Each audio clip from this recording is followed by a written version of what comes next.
émotions, c'est toujours difficile à exprimer. Hein. Mais là, c'est tellement soudain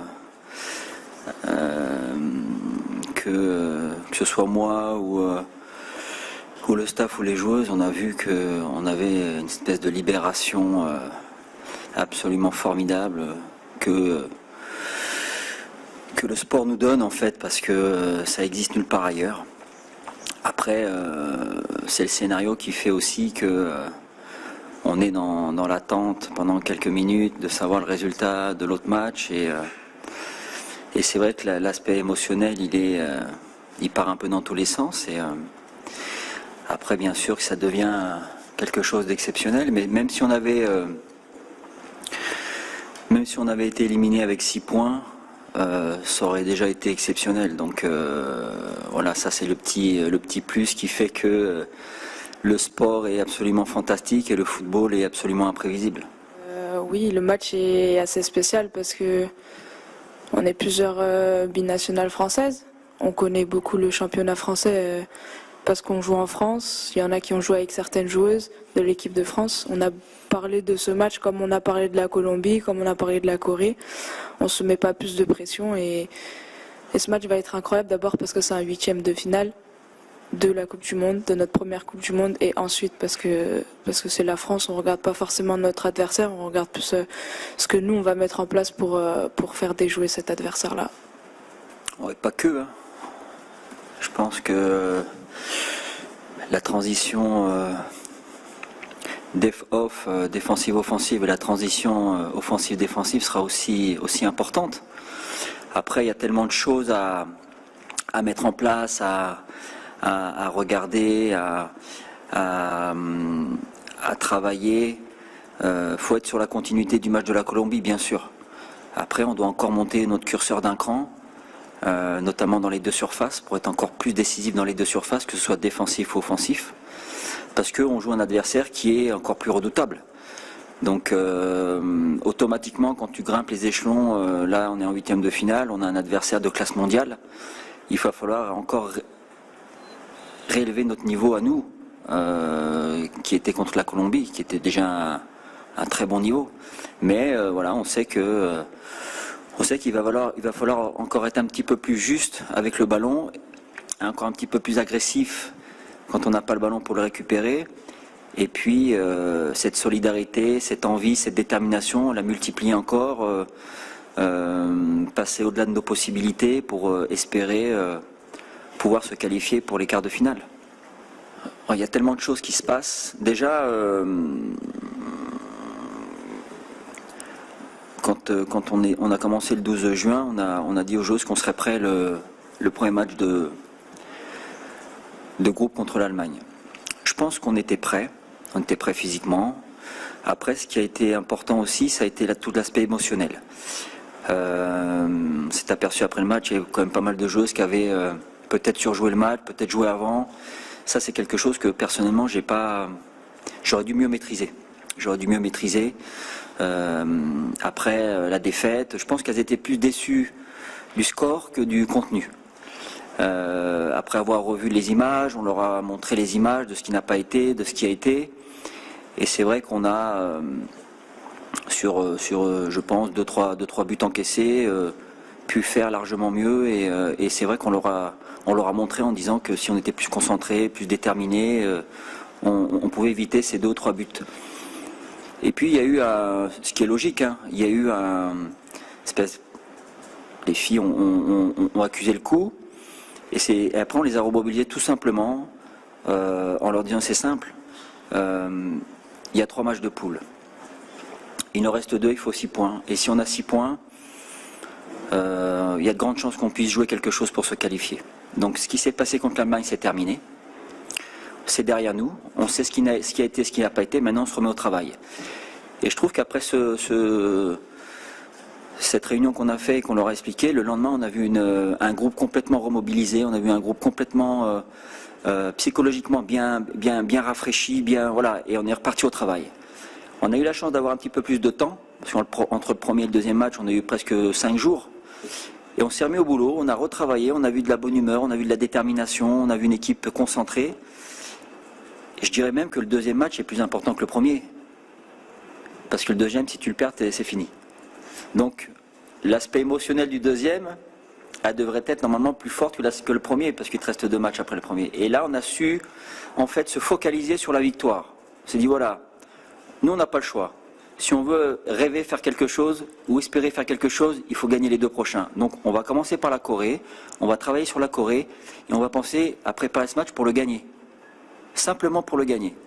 Et c'est ce qui s'est passé, et après, on s'est donné le droit, en gagnant la Corée, de se donner le droit de rêver sur le dernier match en le gagnant, toujours, parce qu'un match nul, on ne passait pas. Et on a préparé la Colombie comme la Corée, c'est-à-dire que, avec beaucoup d'envie, beaucoup de détermination, c'est comme la Colombie qui venait de battre l'Allemagne. Et on n'a pas pensé à ça du tout. On a dit, voilà, nous, on a un match à jouer, on a un match à gagner. Si on a 6 points, on aura déjà réussi notre Coupe du Monde. Après, si on a le petit coup de pouce, le petit bonus, le petit coup de chance, de rêve en plus parce que l'Allemagne ne gagne pas, à ce moment-là, ça arrivera. Mais ça dépend de nous, en fait, au départ. Si on gagne les 2 matchs, on a 6 points et après on voit.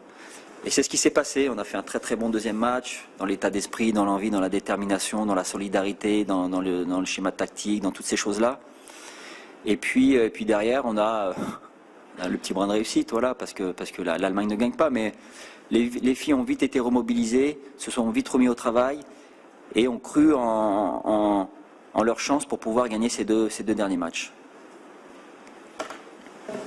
Comment on a célébré la victoire et la qualification en 8e de finale?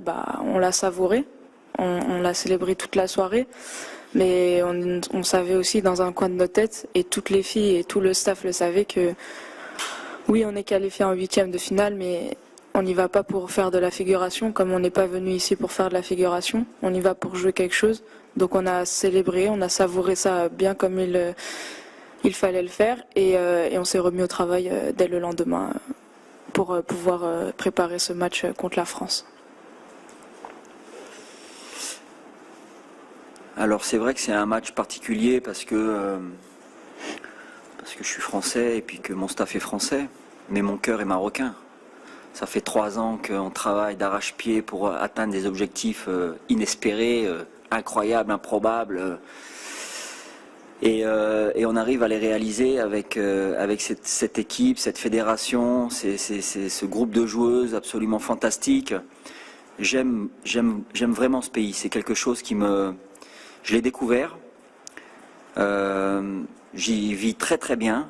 Je suis très heureux là-bas. Je suis très heureux d'entraîner là-bas.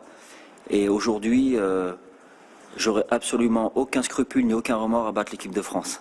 Donc, je ferai tout pour qu'on se qualifie pour les quarts de finale. Après, on verra ce qui se passera à la fin du match. Mais voilà, c'est un match particulier, oui. Mais en tout cas, pour moi, en tout cas, c'est un match à gagner pour le Maroc. Alors, il y a sûrement un clin d'œil du destin. Parce que quand on est au tirage, bien sûr, on est un peu...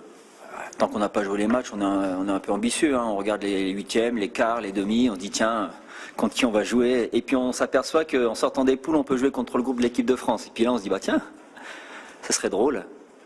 Ça serait drôle pour eux, pour nous plutôt, pas pour eux, parce que les 8e, ça reste un objectif qui doit être réalisé.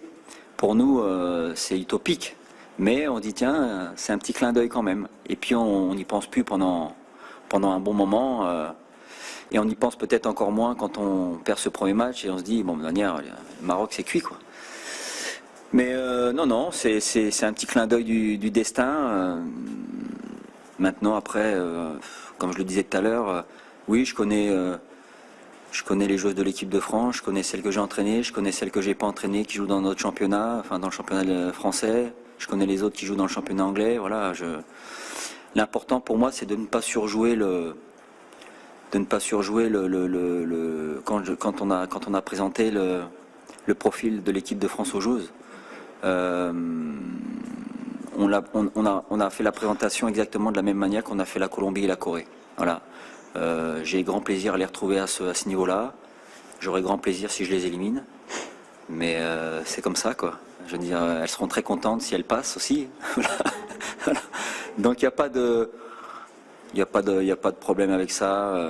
Chacun est dans sa bulle, chacun est dans sa concentration, et puis après on verra à la fin.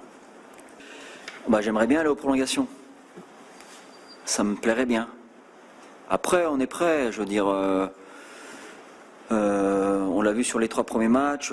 Physiquement, oui, on a puisé contre la Colombie, mais bon, on les a épuisés un petit peu aussi. On a couru 10 km de plus qu'elle, sur l'ensemble du match. Donc ça veut dire que je pense qu'on est prêt. Après, ça reste voilà, une prolongation quand on sait que sur les 90 minutes de match, normalement, on en fait plutôt 110 ou 120 avec les arrêts de jeu maintenant. Donc voilà, on verra bien, mais si on va jusqu'aux prolongations, ce sera déjà qu'on a fait un gros match pour les emmener là-bas, et puis après on fera tout ou pour gagner le match ou pour les emmener au pénalty, mais en tout cas, je pense qu'aujourd'hui on est prêt, l'effectif est au complet, voilà. Je pense qu'on a toujours été très honnête avec elle. Quand on les a contactés, on leur a expliqué le projet. Alors ça fait maintenant 3 ans. Alors au début, j'avoue que effectivement, c'est difficile à entendre, de dire voilà, nous, on a un projet avec le Maroc, on veut aller on veut aller au moins en demi-finale de Cannes pour aller à la Coupe du Monde. Je conçois que le projet il peut être écouté, mais bon, voilà. Après, il y en a qui sont venus, et il y en a d'autres qui ont attendu, qui m'ont dit écoutez, coach, moi, je préfère attendre un peu, je préfère voilà, voir peut-être si je suis en équipe de France. Voilà, nous, on leur a dit que la porte était toujours ouverte, qu'on aurait toujours des discussions avec. Et puis après la CAN, ça a commencé à changer un petit peu.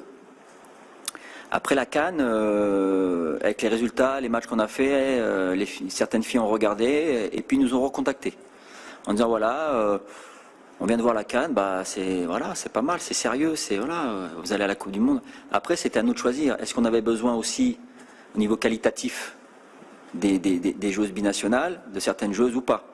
Donc celles avec qui on avait déjà eu un premier contact, qui nous ont rappelé ou qu'on a recontacté, que moi j'ai recontacté. On a eu une discussion, voilà, et puis ça s'est fait naturellement. Il y en a quand même qui ont redonné leur accord en disant écoutez, ouais, moi ça m'intéresse, comment on fait? Alors on a expliqué. السلام عليكم اصدقاء ديالي، مرحبا بكم في فيديو جديد. جاتكم فيديو الاخوان ديال الندوه الصحفيه ديال مدرب المنتخب المغربي الفرنسي الجنسيه، حيث قال السيد رينالد بانه فرنسي لكنه قلبه مغربي.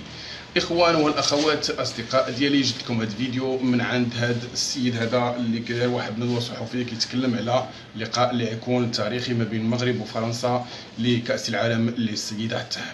بهذا الصدد المرجو منكم أن تقوموا بالاشتراك في القناة وتفعيل زر الجرس لكي تتوصلوا بالجديد، ولا تنسوا دعمنا عبر التطبيقات المواقع التواصل الاجتماعي.